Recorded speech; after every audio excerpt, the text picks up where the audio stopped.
चलिए आज एक कहानी सुनते हैं एक हीरो हीरोइन की जो बहुत ही खुशहाल ज़िंदगी अपनी जी रहे थे। और तभी एक मुंह बोली बहन सामने आती है।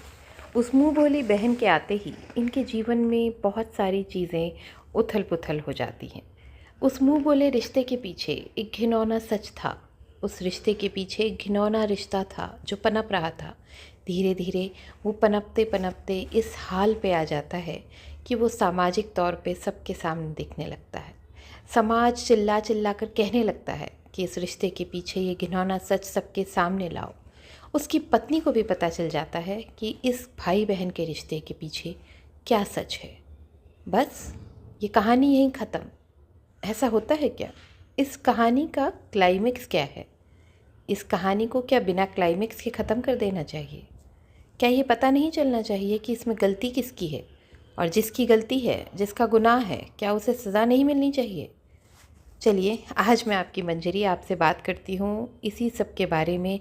और ये जो अनकहे सवाल हैं, अनकहे सवाल जो हम सारे ऑडियंस के अंदर भरे हुए हैं इस पूरे कंट्रोवर्सी के चलते, इन पर हम कुछ बात करते हैं। पहले हम बात करते हैं इस अचानक से क्लोजर के बारे में।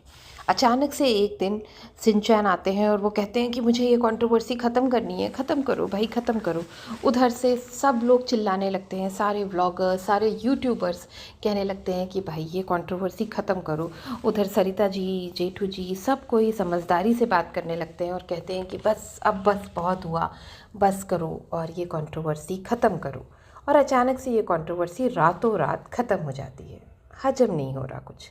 शायद धरती माता से डर गए शिनचैन जी, और उन्होंने ब्लैकमेल करके, जो उनकी हैबिट है शिनचैन जी की, सबको ब्लैकमेल करना, सबके राज, सबके रिकॉर्डिंग अपने लैपटॉप में रखना, प्ले कुछ और करना, गलती से प्ले कुछ और हो जाना, इन्हीं बातों के चलते शायद उन्होंने औरों को भी ब्लैकमेल करके ये कंट्रोवर्सी रातों रात ख़त्म करा दी, धरती माता से डर के।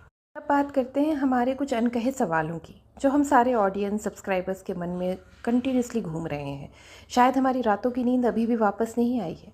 शायद वो लोग शॉपिंग कर रहे हैं, वो लोग मूवी देख रहे हैं, वो लोग खुश हैं, लेकिन हम खुश नहीं हैं क्योंकि हम आपके दुख में साझा थे। हम आपके साथ थे जब आप परेशान थे, रातों को जग रहे थे, सो के साइड हट रहे थे, तब भी हम जग रहे थे। लेकिन आज अचानक से ये क्लोजर हमें हजम नहीं हो रहा, किसी भी ऑडियंस को हजम नहीं हो रहा। तो चलिए इन सवालों के बारे में बात करते हैं। सवालों के जवाब तो आप देंगे कमेंट्स में, या आप लोग खुद सोचिए क्या है जवाब। सवाल मैं आपके सामने रखती हूँ। पहला सवाल, सरिता जेठू जी ने अगर ये चीज़ें पहले अधूरी सच के साथ ख़त्म नहीं की होती, जिस तरह से अभी ख़त्म किया है ना, कहते हैं ना अब्रप्टली ख़त्म कर दिया। पहले भी एक कंट्रोवर्सी होती है आज से 3 महीने पहले, तब भी ये उस कंट्रोवर्सी को बड़े अब्रप्टली एक दिन आते हैं और कहते हैं भाई हमें नहीं करनी है, बस ख़त्म करो, अब बस बहुत हुआ। और अचानक से कहते हैं ना अधर में रोक के ख़त्म कर देते हैं।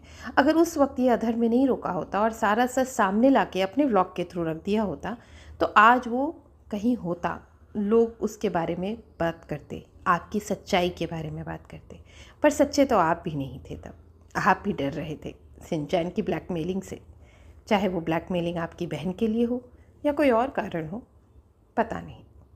दूसरा, अब आप चाहते हैं कि जगत दीदी आएँ और आपके प्लेटफॉर्म से वो अपना पक्ष रखें, तो अब आप क्यों चाहते हैं? पहले तो आप नहीं चाहते थे, पहले तो आप सब कुछ रोक देना चाहते थे, सब कुछ ख़त्म कर देना चाहते थे। आज जब सब कुछ ख़त्म होने को आया तो आप उसका पक्ष रखना चाहते हैं। इसके बारे में भी हमें कुछ आइडिया नहीं है कि आप क्या सोच रहे हैं, क्या कर रहे हैं, कुछ भी कनेक्ट नहीं हो रहा है। वो कहते हैं ना डॉटेड लाइन कनेक्ट नहीं हो रही हैं जेठू जी। तीसरा, सरिता जेठू जी से एक बड़ा सवाल कि बंद कमरे का क्या राज था? क्यों आपने पहले नहीं बताया कि बंद कमरे का राज क्या था?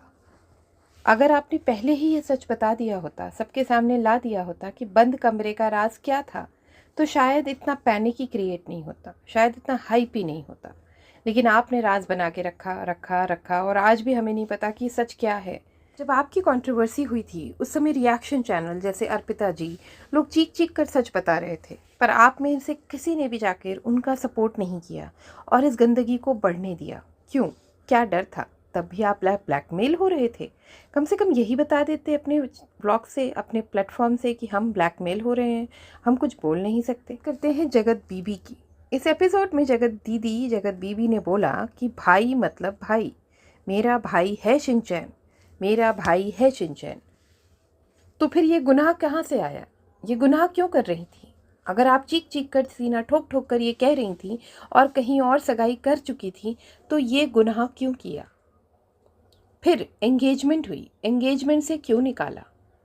एक लाइव में आके हल्का जी के चीनू जी बोलते हैं और हल्का जी उनका सपोर्ट भी करती हैं कि बेचारे को कुछ नहीं पता था 8 नवंबर के पहले, तो उसने कैसे फिर सगाई से निकाल दिया? उसने फिर यही कहा ना एक और लाइव में आके, एक और कम्युनिटी के ज़रिए, कि भाई मेरी मम्मी से ये सारी बातें उनकी मम्मी ने की और इसीलिए हमने ये स्टेप लिया कि उन्हें एंगेजमेंट से निकाल दिया। तो मतलब आपको पता था, तो आपको क्या नया पता चला 8 नवंबर को? और एक बहुत ही महत्वपूर्ण सवाल, 6 अक्टूबर यानी कि एंगेजमेंट जगत बीबी की, और 8 नवंबर यानी कि जिस दिन ये बॉम्ब ब्लास्ट खुला, ये पूरा कंट्रोवर्सी बहुत कहते हैं ना बड़ा रूप ले लिया, इस टाइम के बीच में, इस करीबन 1 महीने के बीच में क्या हुआ? आखिर जगत बीबी और शिनचैन दोनों मिलके इस 1 महीने में क्या कर रहे थे? क्या प्लानिंग चल रही थी? इस वक्त चीनू जी क्या कर रहे थे? क्या सोच रहे थे? अगर मनीषा जी की बात करें, जगत भाभी की बात करें, तो वो कहती हैं कि भाई मुझे किसी ने बताया नहीं, पर जिसने भी बताया उसको उन्होंने बदनाम करने से भी पीछे नहीं हटा। सामाजिक तौर पर सोशल मीडिया पे आके उसे बदनाम किया, या तो बदनाम किया या फिर उसकी बदनामी जब हो रही थी तो चुपचाप बैठ के देखती रही। तो कैसे कोई साथ देगा? कैसे कोई सच बताने आएगा आपको मनीषा जी? राज तो कोई बहुत गहरा नीतू मेहना का भी है, तभी तो वो प्रेशर में गलत काम कर रही थी और गलत का साथ दे रही थी। वाइफ कहती है कि मुझे रूम से निकाल दिया जाता है और जगत बीबी और नीतू मैना जी अंदर शिनचैन के साथ रहती हैं, तो आखिर दोनों मिलके एक लड़के के साथ क्या करती हैं? सारे लोग जो व्लॉगर्स उनके खिलाफ हो गए थे शिनचैन के, और वो सारे व्लॉग्स बना रहे थे, चाहे रोस्ट कर रहे थे, चाहे वो अंकुर सक्सेना हो, स्वाति श्रीवास्तव हो, सृष्टि जी हो, वो सारे लोग एकदम से चुप हो जाते हैं और एक साथ एक प्लेटफॉर्म पे आ जाते हैं। तो राज तो उनका भी कोई गहरा है जिससे वो डर गए, और सबके राज रख के बैठे हैं शिनचैन जी। बहुत नॉटी हैं शिनचैन जी, बहुत शातिर भी हैं, क्रिमिनल माइंडेड भी हैं, और जो लीगल बोल रहे हैं ना, उन्होंने लीगल कुछ नहीं किया है। अगर लीगल कुछ किया होता ना तो आज वो जेल में होते। सब डरे हुए हैं, और ये मूवी का क्लाइमेक्स नहीं है। सब बंद करो से बंद नहीं हुआ है, ये एक कॉमा है, फुल स्टॉप नहीं है। सब आज डर गए हैं, पर कब तक डरे रहेंगे इसका किसी को मालूम नहीं है। कब तक ये कंट्रोवर्सी शांत रहेगी किसी को नहीं मालूम है, और कब अचानक से ये एक नया फन लेकर उभरेगी और एक नई ज़िंदगी खा जाएगी किसी को नहीं मालूम। तो हमें लगता है कि इस कंट्रोवर्सी को आज ही सब बात करके, सामने रख के, सारे सच सामने ला के, सारी ब्लैकमेलिंग से डर के इसे ख़त्म करना चाहिए। Thank you so much. पूरा वीडियो बनाने में बहुत टाइम लगता है, सबको सुनना पड़ता है, समझना पड़ता है, एनालाइज करना पड़ता है, वीडियो करना पड़ता है। प्लीज़ सब्सक्राइब करिए ना।